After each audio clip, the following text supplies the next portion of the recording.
آج جو ہم نے احتجاجی مظاہرہ کیا ہے یہ پختونخوا جمہوری اتحاد کے پیچھے ہم نے کیا ہے، اور پختونخوا جمہوری اتحاد نے یہ فیصلہ کیا تھا کہ چونکہ پچھلے 17 مہینوں سے ملک میں جو بحرانی صورتحال موجود ہے اور دن بدن مہنگائی میں جو اضافہ ہو رہا ہے، پھر خصوصاً پچھلے کئی دنوں سے جو آٹا بحران ہے، چینی بحران ہے، اور اس کے ساتھ ساتھ بجلی اور گیس کی قیمتوں میں جو اضافہ کیا جا رہا ہے اور جس کی وجہ سے بے روزگاری میں بھی اضافہ ہو رہا ہے، تو اس کے خلاف ہم آواز اٹھائیں گے۔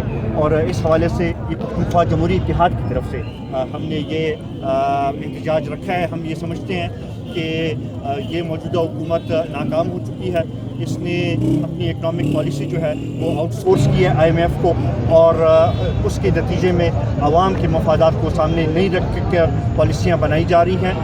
ہم یہ سمجھتے ہیں کہ یہ عوام کا اعتماد ہو چکے ہیں، اور اسی لیے ہم نئے انتخابات کا مطالبہ کرتے ہیں تاکہ صحیح عوامی نمائندگان سامنے آئیں اور وہ اپنا کردار ادا کر سکیں۔ اوکے جی، بہت شکریہ۔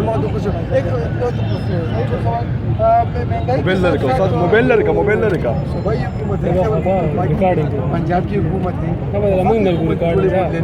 آپس میں یہ لوگ لگے ہوئے ہیں ایک دوسرے کے ساتھ لگ پولنگ کر رہے ہیں۔ دیکھیں وہ ہماری بات اب ثابت ہو رہی ہے کہ ابھی ان کے اپنے لوگ جو ہیں وہ اٹھ رہے ہیں اور وہ ایک دوسرے کے اوپر کرپشن کے الزامات لگا رہے ہیں۔ میرے سامنے ٹرانسپیرنسی انٹرنیشنل کی رپورٹ کے آنے کے بعد تو ان کے پاس کوئی جواز نہیں رہتا حکومت میں رہنے کے لیے۔